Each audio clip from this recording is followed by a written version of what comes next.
২৩তম ঢাকা আন্তর্জাতিক চলচ্চিত্র উৎসবের পঞ্চম দিনে হবে নীলপদ্ম সিনেমার প্রিমিয়ার। সন্ধ্যা ৭টায় এই আয়োজনে উপস্থিত থাকবেন ছবির শিল্পী, নির্মাতা, কলাকৌশলী সহ আমন্ত্রিতরা। এছাড়াও বেলা ৩টায় চাইনিজ ছবি দ্য লাস্ট ফ্রেঞ্জি এবং বিকাল ৫টায় প্রদর্শিত হয়েছে ইরানের ছবি সামার টাইম। সঙ্গীত জীবনের ৫০ বছর পূর্ণ করেছেন দেশের জনপ্রিয় শিল্পী নকিব খান। চট্টগ্রামে ব্যান্ডের গায়ক, পিয়ানিস্ট ও শিল্পী হিসেবে তার আত্মপ্রকাশ হলেও ১৯৭৩ সালে তিনি যোগ দেন সোলসে।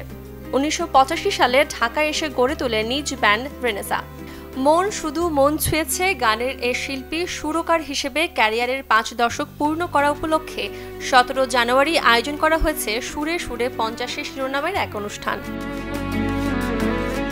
কঙ্গনা রানাওয়াতের পরিচালিত ও অভিনীত সিনেমা ইমার্জেন্সি নিয়ে ভারতে দানা বেঁধেছে চাপা উদ্বেগ। ছবি মুক্তির বিরোধিতা করেছেন অনেকেই। সব বাধা পেরিয়ে আগামী ১৭ জানুয়ারি মুক্তি পাচ্ছে এই ছবি। তবে কঙ্গনার ছবি বাংলাদেশের মুক্তিতে রয়েছে নিষেধাজ্ঞা। দুই দেশের রাজনৈতিক পরিস্থিতিতেই এমন সিদ্ধান্ত। বহুদিন ধরে লরেন্স বিশনোইয়ের নিশানায় সালমান খান। সম্প্রতি আরও জটিল হয় পরিস্থিতি যখন ধাওয়া করা হয় সালমানের গাড়ি। তাই নিরাপত্তার জন্য আজকাল অতিরিক্ত ভিড় এড়িয়ে চলছেন সালমান।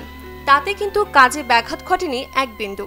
নতুন ছবি সিকান্দার নিয়ে এখন ভাবছেন বলিউড ভাইজান। স্যাডম্যান খ্যাত ব্রিটিশ লেখক নীল গেইম্যানের বিরুদ্ধে নারী হেনস্থার অভিযোগ এসেছে। নিউ ইয়র্কের একটি পত্রিকায় ৮ জন ভুক্তভোগী নীলের বিরুদ্ধে মুখ খুলেছেন। ওই প্রতিবেদনে মোট ৮ জন মহিলা বিভিন্ন সময়ে তাদের সঙ্গে নিলয়ের আচরণের প্রসঙ্গে মুখ খুলেছেন। অভিযোগ খুবই গুরুতর।